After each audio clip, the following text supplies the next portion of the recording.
अस्सलाम वालेकुम गाइस, कैसे हैं आप सब लोग? ठीक ठाक है, उम्मीद है सब खैर खैरियत से होंगे। अल्हम्दुलिल्लाह मैं भी ठीक ठाक हूँ। जो आज का जो हमारा टॉपिक है वो बेसिकली काफ़ी सारे लोगों के सवालों पे डिपेंड है और उन्हीं लोगों की रिक्वेस्ट पे मैं ये वीडियो बना रहा हूँ, क्योंकि सेटलमेंट की काफ़ी सारे लोग मेरे को पूछते हैं। और मेरे को भी एक यानी मैं जब मैंने लास्ट वीडियो बनाई थी तो मैं भी ये सोच रहा था कि एक अगला टॉपिक मैं सेटलमेंट के हवाले से बताऊँगा कि सेटलमेंट किस तरीके से ली जाती है और सेटलमेंट किस तरीके की होती है। काफ़ी सारे लोग मुझसे ईमेल करके पूछ रहे हैं कि सर सेटलमेंट का कोई तरीका बताएं। तो आज इसी टॉपिक पर हमारी वीडियो होगी कि सेटलमेंट किस तरीके की होती है और कैसे हम सेटलमेंट ले सकते हैं और किस किस टेन्योर में हम सेटलमेंट के एलिजिबल होते हैं। तो वीडियो को स्टार्ट करने से पहले आप मेरे चैनल को सब्सक्राइब करें अगर आप नए हैं, और वीडियो एंड तक देखनी है आपने, ठीक है। और घंटी के आइकन को भी दबाइएगा आने वाली जो भी वीडियोज़ होंगी मेरी, ताकि आप उससे नोटिफाई हो जाएं और आप मेरी वीडियो से अपनी भी इन्फॉर्मेशन हासिल कर सकें और ताकि आप अवेयर हो जाएँ फ्यूचर में आने वाली चीज़ों से। तो सेटलमेंट दो तरीके की होती है।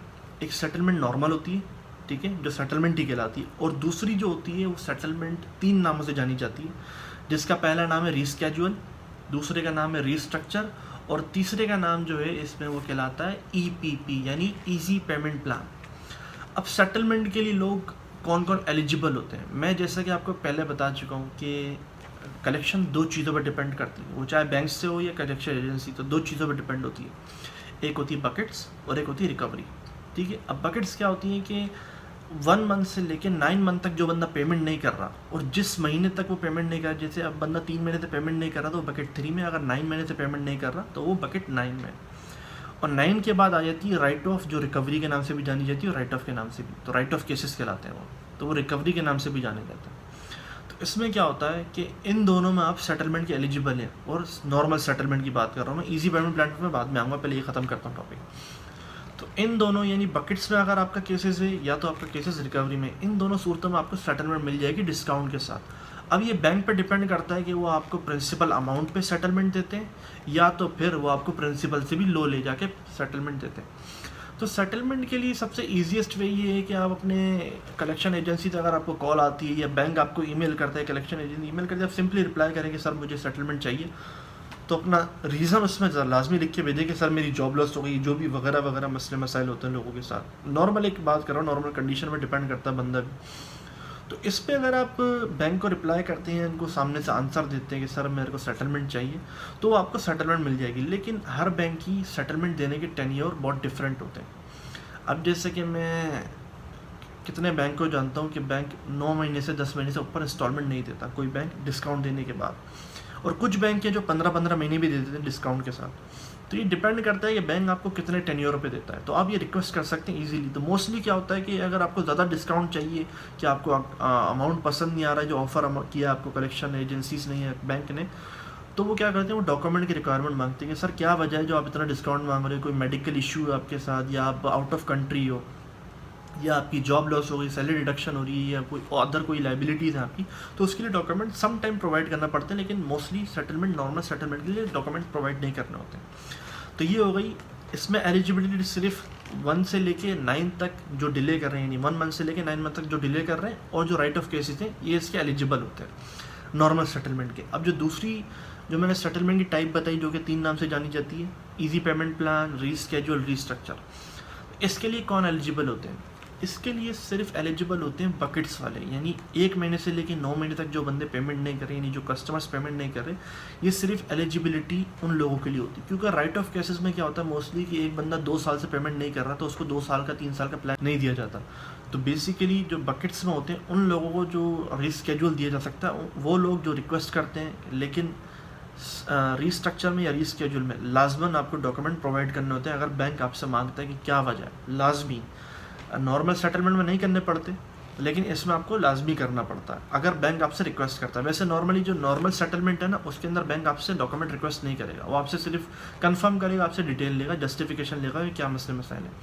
और जो रीस्ट्रक्चर या रीस्केड्यूल या ईपीपी, ईजी पेमेंट प्लान है, उसके अंदर बैंक आपसे लाजमी डॉक्यूमेंट मांगेगा, क्या वजह है, क्यों लेना तुम्हें। और लेकिन इसमें 2 डिफरेंस है, इसमें आपको अपने जहन में बात बिठानी है कि नॉर्मल सेटलमेंट है और इजी पेमेंट प्लान वाला जो है। नॉर्मल सेटलमेंट में आपको डिस्काउंट मिल जाएगा, और 10 महीने 15 महीने बैंक पर डिपेंड करता है कि वो आपको दे सकता है कि नहीं। ये हर बैंक का अलग अलग रूल है, अलग अलग रेगुलेशन है हर बैंक की। और जो इजी पेमेंट प्लान है, सेटलमेंट रीस्ट्रक्चर और जो इजी पेमेंट प्लान, रीस्ट्रक्चर और रीस्केड्यूल है, इसके अंदर आपको 4 तरीके के यानी टेन्योर होते हैं। पहला 12 महीने का यानी 1 साल का, 2 साल का, 3 साल का और 4 साल का। तो इसमें क्या होता है, इसमें आपको 1 रुपये का डिस्काउंट नहीं मिलता। अलबत्ता इसमें ये हो सकता है कि आपके लिए इंटरेस्ट ना हो, क्योंकि मोस्टली जो बैंक को मैं जानता हूँ, जिस बैंक के लिए मैं काम करता था, अभी तो फ़िलहाल नहीं कर रहा मैं, अभी दूसरा बैंक में आ गया हूँ मैं, तो वो क्या करते थे कि 12% सालाना इंटरेस्ट जो है ना वो लेते थे रीस्ट्रक्चर के ऊपर सालाना, यानी yearly 12% interest you have to pay extra if you are taking the restructure. But mostly जो बैंक होते हैं वो ये भी करते हैं कि वो इंटरेस्ट फ्री रीस्ट्रक्चर देते हैं 4 साल के लिए। तब होता क्या है कि जो काफ़ी सारे लोग होते हैं वो ये बहस करते हैं कि यार इजी अगर नॉर्मल सेटलमेंट ले रहे हैं उसमें भी मिनिमम पेमेंट आ रही है, यानी 5,000 की मिनिमम पेमेंट बनती है, 5,000 में सैलरी मैं कहाँ से दूँ, और रीस्ट्रक्चर जब लेते हैं उसके अंदर भी आती है। तो यहाँ पे देखें, समझने की बात ये है कि ओवर ड्यू अमाउंट और मिनिमम पेमेंट में बहुत फ़र्क होता है। अगर आप सेटलमेंट लेते हैं तो मिनिमम अमाउंट के लिए काफ़ी सारे बहस करते हैं, तो समझने की बात ये कि मिनिमम जो अमाउंट है वो एक रिक्वायरमेंट होती है बकेट्स के अंदर, चाहे आप इजी पेमेंट प्लान ले रहे हो, रीस्केड्यूल या रीस्ट्रक्चर ले रहे हो, या तो फिर आप नॉर्मल सेटलमेंट ले रहे हो, ये एक रिक्वायरमेंट होती है बैंक की तरफ से, ये बैंक क्रिएट करता है। अब अगर आप नॉर्मल सेटलमेंट लेते हैं ना, नॉर्मल सेटलमेंट के अंदर 2 चीज़ें होती हैं जो यानी चेंज नहीं हो सकती। कुछ बैंक्स में ऐसा रूल है, कुछ बैंक में नहीं है ऐसा रूल। मिनिमम पेमेंट की लेकिन हर बैंक में ये कन्फर्म है, और ये 100% कन्फर्म है कि नॉर्मल बैंक में अंदर अगर आप बकेट 1 से लेके बकेट 9 के अंदर अगर आप स्टे करते हैं तो आपको मिनिमम पेमेंट लाजमी देनी पड़ेगी, चाहे आप रीस्ट्रक्चर लें, चाहे आप नॉर्मल सेटलमेंट लें डिस्काउंट के साथ। अलबत्ता आपकी मंथली पेमेंट डिपेंड करती है कि वो कितनी रखी जाए। वो बैंक अगर बैंक का रूल ये है कि वो अपनी आपकी जो बकेट्स अमाउंट क्रिएट करता है तो आपको बकेट अमाउंट मांगेगा, अगर वो नॉर्मल का रखता है तो वो फिर आपको कोई भी अमाउंट दे सकता है। अब जो टेन्योर है सेटलमेंट का, जो रीस्ट्रक्चर का जो टेन्योर है, वो इसमें आप सिर्फ बकेट्स में ले सकते हैं, वो आप रिकवरी में नहीं ले सकते। यानी जो राइट ऑफ केसेस है 9 महीने के बाद से जो 1 साल से नहीं पेमेंट कर रहे हैं, तो वो लोग रिकवरी वाले या राइट ऑफ केसेस वाले इजी पेमेंट प्लान के एलिजिबल नहीं होते। तो अब जब आप इजी पेमेंट प्लान लेते हैं तो उसके अंदर भी आपको मिनिमम पेमेंट करना पड़ता है। हाँ, अलबत्ता ये होता है कि आपका जैसे 50,000 का कार्ड है, 50,000 में से आपकी मिनिमम पेमेंट की रिक्वायरमेंट आपकी 5,000 की, तो आप 5,000 पेमेंट करने के बाद जो 45,000 आपका रिमेनिंग रहेगा वो आपका डिवाइड कर दिया जाएगा आपके टेन्योर के हिसाब से। यानी आप 2 महीने का लेते हो, यानी 2 साल का लेते हो, आप 1 साल का लेते हो, या तो 4 साल का लेते हो, ये आपके ऊपर डिपेंड करता है। ठीक है, तो ये आपके ऊपर डिपेंड करता है कि कितने आप टेन्योर लोगे, तो उस हिसाब से वो जो रिमेनिंग अमाउंट होगा मिनिमम पेमेंट के बाद वो उसको डिवाइड कर दिया जाएगा। तो उसमें आप आसानी से अपने आप को यानी आपकी लाइबिलिटी भी सेटल कर सकते हैं, और ये आप लोन, क्रेडिट कार्ड या मॉर्गेजेस वगैरह में आप एलिजिबल होते हैं इस चीज़ के लिए, रीस्ट्रक्चर और सेटलमेंट के लिए। ठीक है, तो मैंने आपको जैसा बताया कि रिकवरी में और बकेट्स में काफ़ी फ़र्क होता है। बकेट्स में आपको दोनों प्लान मिल सकते हैं, लेकिन आपको रिकवरी में सिर्फ एक प्लान मिलेगा, नॉर्मल सेटलमेंट, वो भी डिस्काउंट के साथ, और ज़्यादा लंबा टेन्योर रिकवरी में नहीं मिलता या राइट ऑफ केसेस में नहीं मिलता। तो यही है बेसिकली मेरा समझाने का मकसद, कि ये अपने आप को अवेयरनेस दें आप लोग, और जो लोग अनअवेयर हैं इन चीज़ों से, तो इस चीज़ को आप अपने दिमाग में बिठाएं। जब भी आप बैंक से बात करें, आप किसी प्रोफेशनल से बात करें, तो ये आपके लिए काफ़ी हेल्पफुल साबित होगा।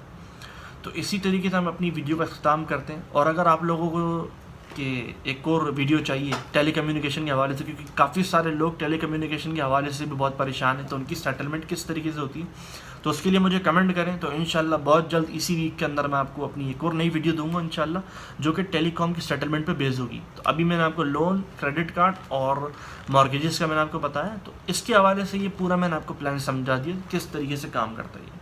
ठीक है, और जो दूसरा टेलीकम्युनिकेशन का वीडियो है, तो उसके लिए आप मेरी वीडियो पे कमेंट करें, शेयर करें दोस्तों के साथ, और मेरे चैनल को सब्सक्राइब करें।